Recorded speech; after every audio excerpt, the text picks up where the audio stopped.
In 1928, a pair of newlyweds decided to spend their honeymoon rafting the Colorado River through the Grand Canyon. No life jackets, no real plan. Just them, a wooden boat, and 270 miles of white water. A month later, their boat was discovered, perfectly upright, supplies still neatly packed inside. Bessie's diary was still there, but Glen and Bessie were gone. Nearly 100 years later, nobody can tell you what happened to them, and that, you guys, is just one of 10 national park disappearances that still have no explanation.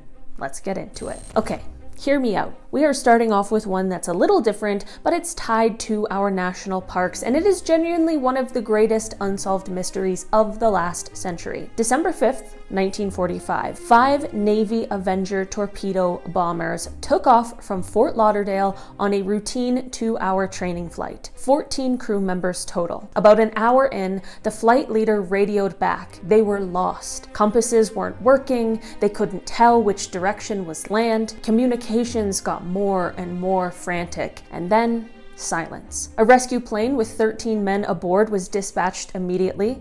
It also vanished. Now, the vanishing point is famously tied to the Bermuda Triangle, but one theory, one that's been investigated by park archaeologists, is that the planes were wildly off course and crashed deep in the Everglades. The Everglades are 1.5 million acres of mostly water, alligators, bull sharks, dense mangroves. To this day, no definitive wreckage has ever been found. 27 men, 5 planes, 1 search plane, 0 answers. The official Navy report said they vanished as completely as if they had flown to Mars, which it's not really very comforting. This one is recent enough that it kind of makes me feel a little nervous. June 2021, Charles Lyon, 49 years old, from Tyler, Texas. He drove himself to the Grand Canyon, stayed at a Best Western, and then abandoned his vehicle near the South Rim. Walked away from his car into one of the most unforgiving landscapes on Earth and was never seen again. Searches went on for weeks. They then transitioned into a limited recovery mode, but nothing. Now, Charles' case doesn't have the century-old lore of some of the others on this list, but it's the fact that this happened just a few years ago. A man parks his car, walks into the canyon, and vanishes. That definitely gets a little under my skin. Larry Kimble, 39 years old, April 2003. Larry leaves his home in Michigan, tells his family he's heading to Glacier National Park in Montana, and he does. His 1998 GMC pickup was found abandoned in the park, and that's it. That's all we have. No sign of Larry, no gear found, no remains, no witnesses who saw him on a trail, just a truck sitting in Glacier National Park waiting for an owner who never came back. Now, this is another thing that makes this case even more haunting. Glacier is massive. Over 1 million acres, some of the most rugged backcountry in the continental United States. Grizzly country. If something happened to Larry out there, well, 20 plus years later, the park has kept its secrets. His family still doesn't have answers, and what do you do when all you have is a truck and a question mark? This one isn't a disappearance in the traditional sense, but it's been an open NPS cold case for over 40 years, and it is genuinely disturbing. A family is exploring Summit Meadow off Glacier Point Road in Yosemite, a beautiful subalpine area, wildflowers, the whole thing. One of the family members discovers a severed hand and forearm in the meadow. Already terrible. Investigators searched the area exhaustively, found no other body parts, and for decades they couldn't even identify the victim. Then in 2022, nearly 40 years later, DNA testing finally gave her a name: Patricia Hicks, a woman linked to a local cult leader who allegedly used illicit substances to disorient and then harm women. The cult leader disappeared before he could be prosecuted. And then notorious serial killer Henry Lee Lucas confessed to the crime, revealing crime scene details that had never been made public. But here's the thing, his confession was deemed circumstantial, and he died in prison in 2001. So the case remains officially unsolved. Who killed Patricia Hicks? Why was only her hand found? And what happened to the rest of her? Kris Fowler was 34 years old in 2016. He was a thru hiker, one of those people attempting to walk the entire 2,650 miles of the Pacific Crest Trail from Mexico to Canada. By October, he had made it to Washington Washington state. He was so close to finishing, he got dropped off near White Pass on October 12th. His last cell phone ping came from a remote stretch of trail, and then nothing. Massive searches followed. Volunteers from the PCT community, search and rescue teams, the whole works, but they never found him. Not his body, not his gear, not a single trace. His family runs a foundation now to help other families of missing hikers, but here is one thing that really stays with me. Kris was 34. He was on a trail that thousands of people hike every year. He was in his element, and he still vanished. This isn't some 1920s mystery with no records. This is 2016. We have satellites, we have cell towers,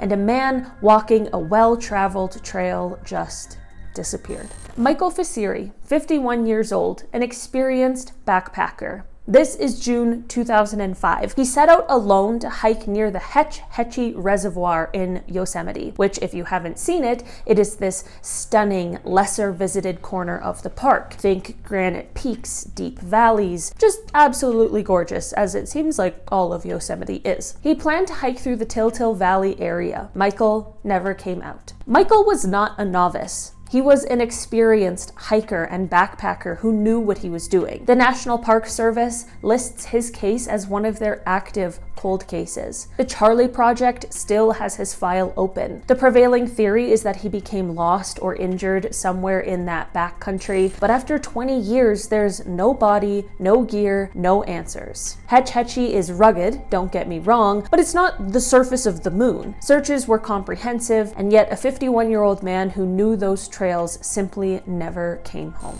Paul Fugate was a law enforcement park ranger at Chiricahua National Monument in Arizona. January 1980. He left the visitor center to go on foot patrol, part of his regular duties. He knew this land, he worked on it every day, but he never came back. Now, this national monument is about 12,000 acres. That's around 19 square miles. Small by national park standards. Compare that to Yellowstone's 2.2 million acres, you'd think 19 square miles, a trained ranger who knows every trail.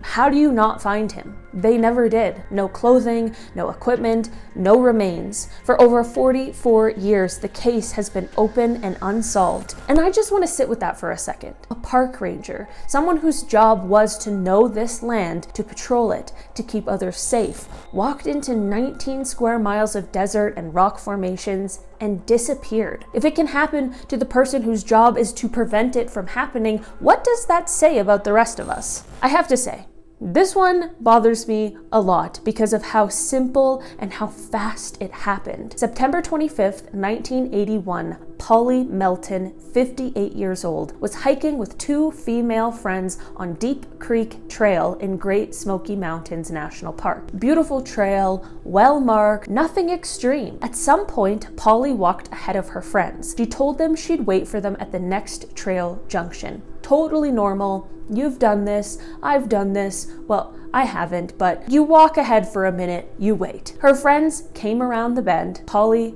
wasn't there. She never made it to the junction. She wasn't hiding, she wasn't lost, she knew where she was going. There was no sound of a struggle, no cry for help, nothing. 58 years old, in good health, on a trail she was familiar with people she knew just behind her. Search teams came, dogs, nothing. No trace of Polly Melton has ever been found. What happens in the 30 seconds between "I'll wait for you up ahead" and total disappearance? I actually just can't stop thinking about it. Morgan Heimer, 22 years old, June 2nd, 2015. Morgan was a river guide working for a commercial rafting company, Tour West, leading an 8-day trip down the Colorado River through the Grand Canyon. This was his job. He knew the river. The group had stopped for the night at camp around River Mile 213. That is pretty deep in the canyon, hours from any road or trailhead. Sometime that evening, Morgan walked away from camp. He didn't tell anyone where he was going, maybe to explore, maybe to find some solitude, but either way, it was the last time anyone saw him. Search and rescue arrived the next morning by helicopter. They combed the canyon walls, the riverbanks, the trails. Morgan was 6 feet tall, 175 pounds, blonde hair, blue eyes, not someone who blends into a crowd, and yet nothing. No body, no gear, The search was eventually scaled back, but the case remains open. Nearly a decade later, his family is still waiting. A professional river guide on a trip he'd done before at a campsite with other people. Just walked a few feet from the group and gone. And here we are at number 1, the most famous unsolved disappearance in American National Park history, and honestly one of the most haunting love stories I've ever heard. Glen and Bessie Hyde.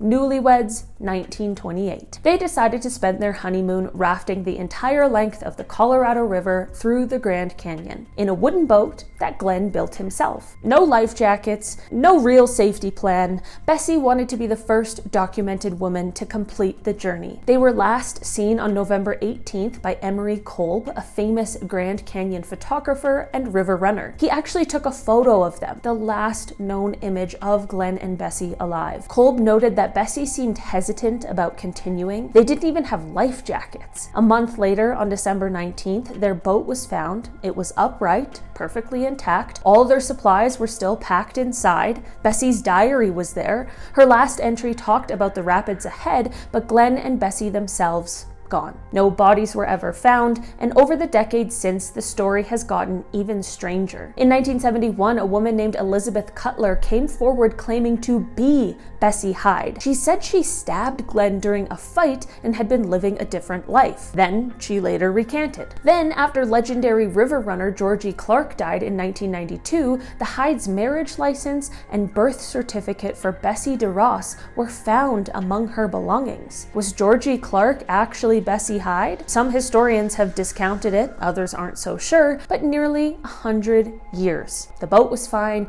the diary was fine, the people were just not there. Honeymoon Rapid, the spot where they likely went in, is named after them now. A permanent tribute to a mystery that will probably never be solved. I don't know, maybe a honeymoon in the Grand Canyon wasn't the best idea anyone ever had. I don't know, I'll pass on that, I guess. Thanks. And there you have it, 10 disappearances in national parks that still have no explanation. All right, I need to go look at something wholesome now. Let me know in the comments which one of these cases unsettled you the most. I've been your host, Dalia, and I'll see you again soon. Bye.